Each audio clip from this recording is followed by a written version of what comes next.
This is WNYC coming to you live from New York City. It's 8 o'clock. Now for some news headlines.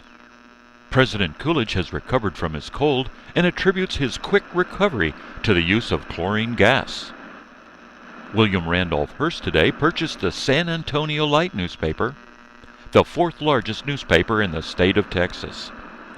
Wall Street had mixed results today after last week's losses were recouped in the past 2 days due to profit-taking by investors. And last night, the Brooklyn Robins won 3-1 over the Pittsburgh Pirates after outfielder Zach Wheat hit a walk-off home run to celebrate his 36th birthday.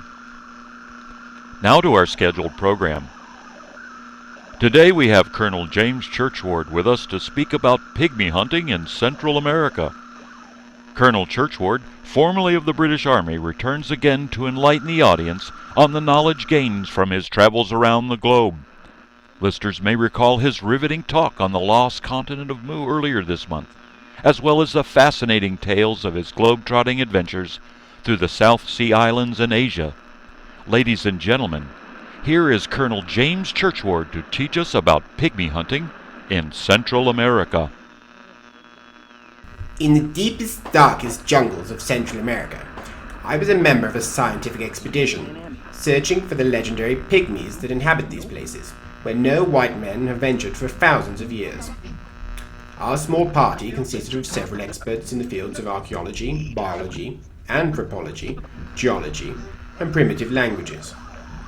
We were accompanied by guides and interpreters, along with some 100 locals with pack animals to carry the necessities of the expedition.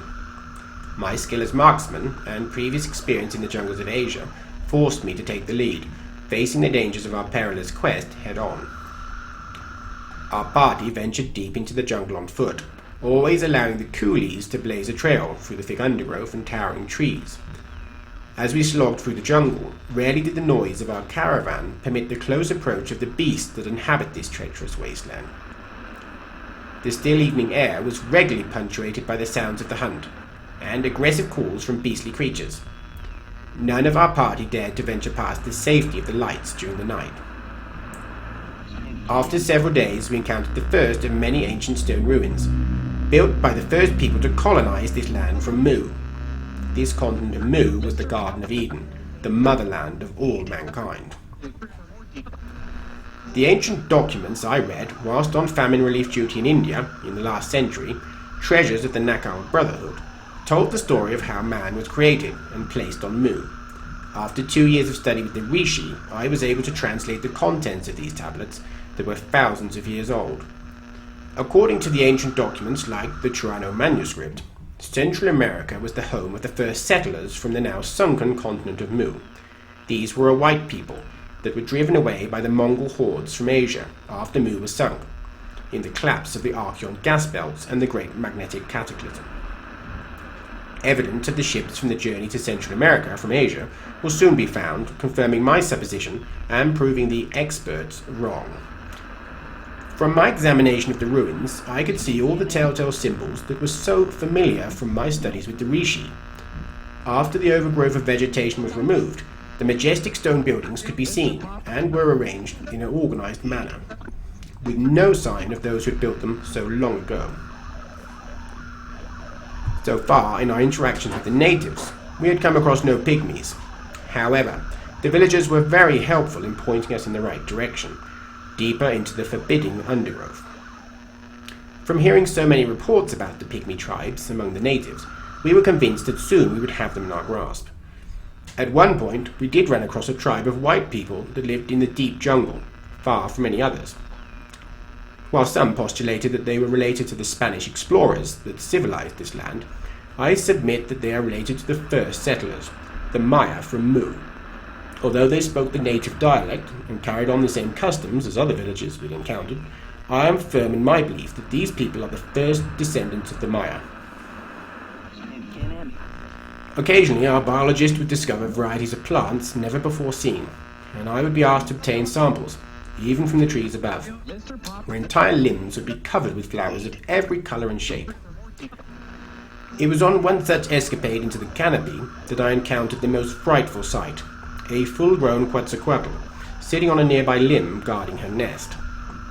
Now, a Quetzalcoatl is a feathered flying serpent, the most venomous ever recorded, for within 2 minutes, and apparently most suddenly, the victim falls to the ground dead, having been struck. The reptile is of a very peculiar shape, having a body about the size of a duck or a small goose. The real serpent part of it is its head and neck, which, in the one I refer to, extended about 5 feet from the body. The head is very broad, flat and V-shaped, like most of our known venomous serpents. Apparently it had no snake-like tail, but in its place a tuft of short feathers. From head to body, the neck is covered with short hair-like feathers. The general colour of the neck and body is almost white, thickly mottled with grey. The upper wing feathers are very long and droop rather like those of the bird of paradise. These also have a prismatic sheen. Their flight is very clumsy, and then they can only fly a very short distance, a few yards at most. Apparently they have great difficulty even settling on a branch. My first thought was of pure terror at the possibility of dying from the bite of this foul beast, in such a terrible place. Next, I sprang into action, and with my rifle shot the creature and wounded it. It fell to the ground below and attacked, like one would expect from a wounded animal, wreaking havoc on those below. Within minutes, 5 of our natives and the biologist lay dead, alongside the monster which had lashed out so cruelly to end their lives. 2 more were wounded, but I had been fortunate enough to finish the beast from my vantage point. The natives refused to allow the dead carcass to accompany the party any further, and insisted that we turn back due to the terrible turn of events.